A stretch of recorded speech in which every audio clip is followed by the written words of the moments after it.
Hello दोस्तों, welcome back to my channel. अगर आपने अभी तक मेरे चैनल को सब्सक्राइब नहीं किया है तो जल्दी से मेरे चैनल को सब्सक्राइब कर दे। एपिसोड 21 की शुरुआत में ग्रैंडपा लिनताओ के लिए लेटर लिखते हैं। ग्रैंडपा कहते हैं कि कुछ टाइम से मेरी तबीयत ठीक नहीं है और मैं ये भी जानता हूँ कि तुम मुझसे कुछ छुपा रहे हो, लेकिन मैं तुमसे नहीं पूछूंगा। मैं जानता हूँ कि तुम मुश्किल में हो, मैंने तुम्हें खुद पाला है। मैं तुम्हें देख कर ही बता सकता हूँ कि तुम ठीक हो या नहीं। मैंने तुम्हारे बैग में हॉस्पिटल स्लिप और मेडिसिन देखी थी और तुम्हारे चेहरे पर परेशानी साफ दिखाई देती है और मैंने तुम्हें कई बार झूठ बोलते हुए भी पकड़ा है। तुम्हारे पेरेंट्स तुम्हारे साथ कई दिन रहने के लिए चले गए और वो हर वीकेंड तुमसे मिलने के लिए जाते हैं, इसलिए मैं जानता हूँ कि तुम्हें कुछ हो गया है। मैं बस यही उम्मीद करता हूँ कि तुम हमेशा ठीक रहो और एक अच्छी जिंदगी गुजारो। अब एनजी सारे नर्सिंग स्टाफ के साथ नर्सिंग हाउस में लिनताओ को ढूंढती है, लेकिन लिनताओ यहाँ पर कहीं भी नहीं होता। एनजी को चेन की कॉल आती है और ये कहता है कि लिनताओ गुम गया है। ये सुनते ही एनजी फौरन भाग जाती है यहाँ से। दूसरी तरफ चेन हिशन को बता रहा होता है कि लिनताओ ने मुझसे कहा था कि उसे मेरे साथ वॉक पर बाहर जाना है, तो मैं उसको ले आया, लेकिन जब मैं उसके लिए पानी लेने के लिए गया तो इतनी ही देर में वो कहीं चला गया। अब यहाँ पर एनजी भी आ जाती है। हिशन कहती कि हमें यहीं पर ढूंढना चाहिए, लिनताओ भी दूर नहीं गया होगा। एनजी कहती है कि हम बाओ और डोंगन को भी कॉल कर देते हैं। अब ये तीनों लिनताओ को ढूंढने लगते हैं और बाओ और डोंगन भी इनके साथ लिनताओ को ढूंढ रहे होते हैं। एनसी घर पर भी चाहती है, लेकिन लिनताओ घर पर भी नहीं होता।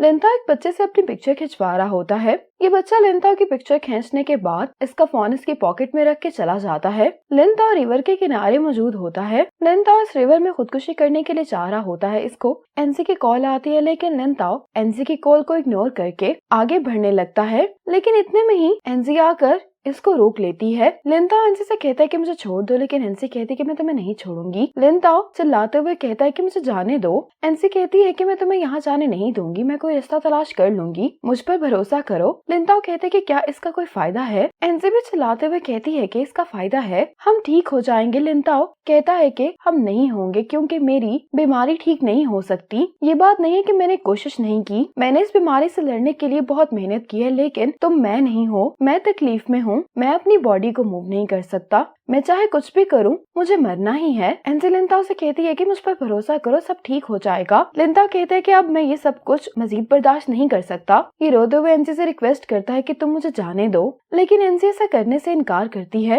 लिनताओ सब देखता है कि एनसी इसको नहीं छोड़ रही है, तो लिनताओ आगे बढ़ने लगता है और एनसी भी इसको रोक रही होती है। एनसी लिनताओ के सामने आ जाती है और लिनताओ कह रहा होता है कि मेरे रास्ते से हट जाओ, लेकिन एनसी कहती कि मैं नहीं हटूंगी। अब एनसी लिनताओ के पास जाकर बैठ जाती है। इतने में ही ये बाकी सब लोग भी यहाँ पर आ जाते हैं। केशन इनके पास जाने लगती है, लेकिन चेन इसको कहता है कि इन दोनों को ऐसे ही रहने दो। ये सब लोग बहुत डर गए होते हैं कि अगर आज ये लोग टाइम पर नहीं पहुँचते तो लिनताओ इनके साथ मौजूद नहीं होता अभी। अब लिनताओ नर्सिंग हाउस वापस आ गया होता है। एनसी लिनताओ को बाजू मूव कर रही होती है तो लिनताओ की आंख खुल जाती है। एनसी लिनताओ से कहती है कि मेरी तरफ देखो। लिनताओ जब एनसी की तरफ देखता है तो एनसी कहती है कि तुमने कल जो कुछ भी कहा मैं उसको समझती हूँ। हम में से कोई भी तुम्हारी जगह आकर तुम्हारी तकलीफ को बर्दाश्त नहीं कर सकता। जब तुम बीमार हुए तो मैंने सोचा कि अगर मैं तुम्हारी जगह होती तो सब कैसा होता। एनसी कहती है कि शायद तुमने जो फैसले किए मैं भी वही फैसले करती, लेकिन क्या तुमने हम सब के बारे में सोचा है। तुम तो इस सब को खत्म करने के लिए मरने की ऑप्शन को चूज कर सकते हो,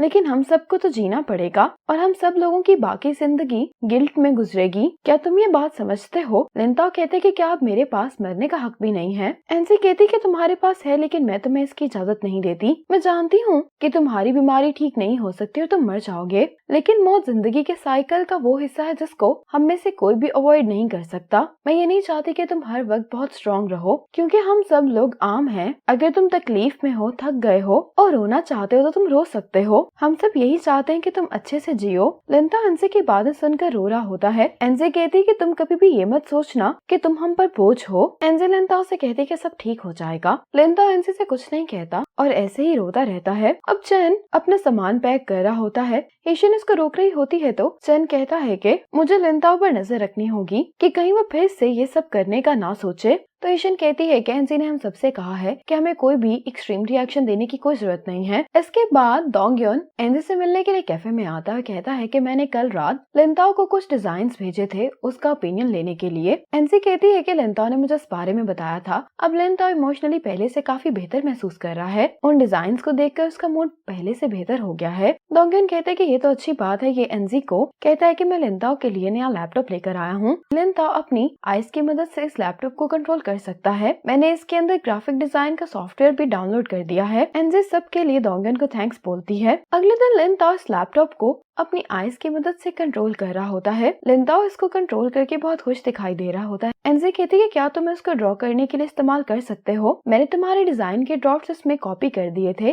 तुम उन पर फिर से काम शुरू कर सकते हो। लिनताओ ये सुनकर बहुत खुश होता है, कहता है कि ठीक है। एनजे कहती है कि अंकल गाओ बता रहे थे कि बहुत सारे पेशेंट्स के पेरेंट्स की एज काफी ज्यादा होती है, तो उनके लिए नर्सिंग मैनुअल्स पढ़ना और सही इंफॉर्मेशन ढूंढना बहुत मुश्किल है। मैं सोच रही थी कि क्यों ना हम लोग नर्सिंग मैनुअल को कंपाइल कर दें। लिनताओ कहते हैं कि बहुत अच्छा आइडिया, मैं ये कर भी सकता हूँ। अब हेशन चेन को कॉल कर रही होती है, लेकिन चेन कॉल नहीं उठा रहा होता। चेन इससे पूछता है कि तुमने मुझे कॉल की थी। हेशन कहती है कि मेरे स्टमक में दर्द हो रही है और घर पर कोई मेडिसिन नहीं है। चेन कहता है कि तुम्हें हॉस्पिटल जाना चाहिए, मैं अभी घर आता हूँ ताकि तुम्हें पिक कर सकूं। हेशन कहती है लेकिन तुम तो ड्रिंक कर रहे हो, तुम फिक्र नहीं करो, मैं आ रहा हूँ। ये कहकर चेन कॉल बंद कर देता है। अब हेशन चेन का इंतजार करने लगती है, लेकिन बहुत टाइम गुजर जाता है, चेन अभी तक वापस नहीं आया होता। हेशन को परेशानी हो रही होती है। चेन तो इसकी कॉल नहीं उठा रहा होता, तो ये पुलिस को कॉल कर देती है और कहती है कि मेरा दोस्त गायब हो गया है, वो ड्रिंक कर रहा था और उसने मुझे कहा कि वो मुझे पिक करने के लिए आएगा, लेकिन वो अभी तक नहीं आया। ये पुलिस से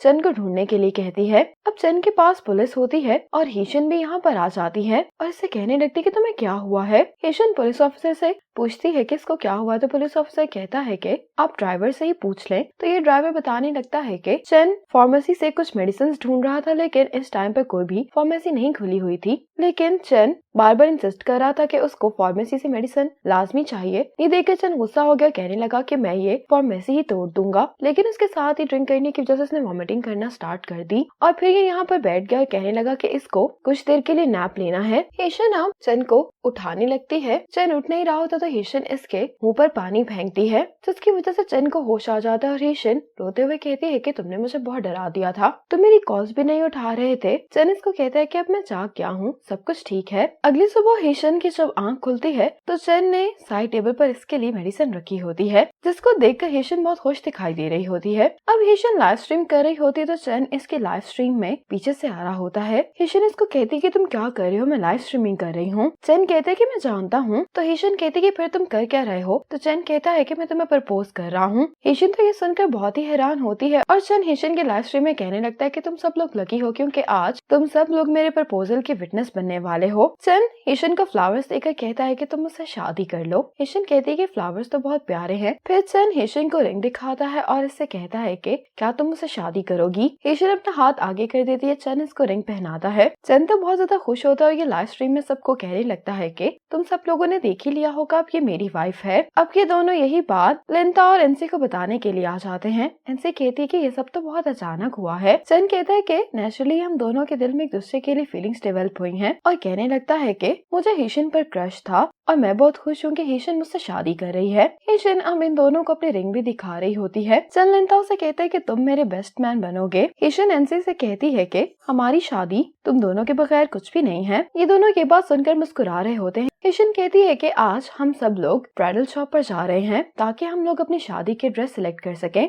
अब एनसी हेशन की ड्रेस सिलेक्ट करने में मदद कर रही होती है और लिनताओ चेन की मदद कर रहा होता है ड्रेस सिलेक्ट करने में। अब हेशन और चेन अपने ड्रेस ट्राई करते हैं तो ये दोनों ही एक दूसरे की ड्रेस को क्रिटिसाइज कर रहे होते हैं। यही करते हुए दोनों बहस करने लगते हैं। दोनों को लड़ता हुआ देखकर लिनताओ और एनसी हंस रहे होते हैं। एनसी दोनों से कहती है कि तुम दोनों बहस करना बंद करो। अब एनसी और लिनताओ भी ट्रेडिशनल ड्रेसेस ट्राई करते हैं। ये दोनों एनसी और लिनताओ की पिक्चर लेते हैं और फिर ये चारों साथ में एक पिक्चर लेते हैं। अब चेन लिनताओ के साथ वॉक कर रहा होता है। ये लिनताओ से कहने लगता है कि मुझे अभी भी समझ नहीं आ रही कि आखिर मेरी शादी हेशन से हो रही है, क्या कहीं मैं कोई जल्दी तो नहीं कर रहा। लिनताओ कहता है कि अब तो काफी देर हो गई है ये बात करने के लिए। लिनताओ कहने लगता है लेकिन मुझे तुम्हारे लिए बहुत खुशी है कि अब तुम फाइनली सेटल हो गए और तुम्हारी शादी होने जा रही है। तुम्हें हेशन से बेहतर और कोई नहीं मिल सकता। चेन कहता है कि अगर सारी दुनिया की लड़कियों को रैंक किया जाए तो एनजी नंबर 1 पर है और हेशन दूसरे नंबर पर। चेन कहता है कि तुम तो बहुत लकी हो। लिनताओ कहता है कि तुम भी लकी हो।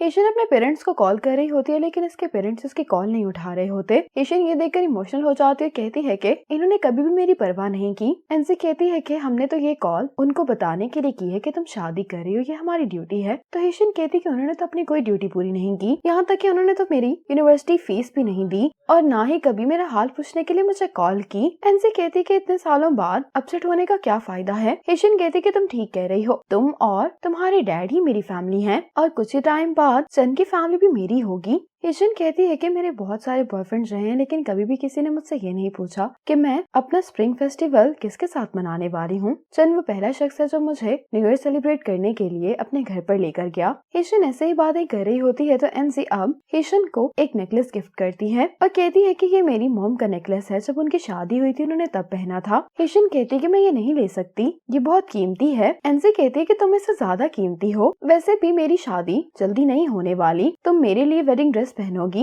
ये कहते हुए एनजी इमोशनल हो गई होती है। अब ये हेशन को ये नेकलेस पहनाती है। हेशन कहती है कि ये बहुत अच्छा लग रहा है। एनजी से कहती है कि तुम वादा करो कि तुम खुश रहोगी। ये सुनकर हेशन एनजी को हक करती है और ये दोनों एक दूसरे को हक करते हुए रो रही होती हैं। इसी मोमेंट पर एपिसोड 21 खत्म हो जाती है।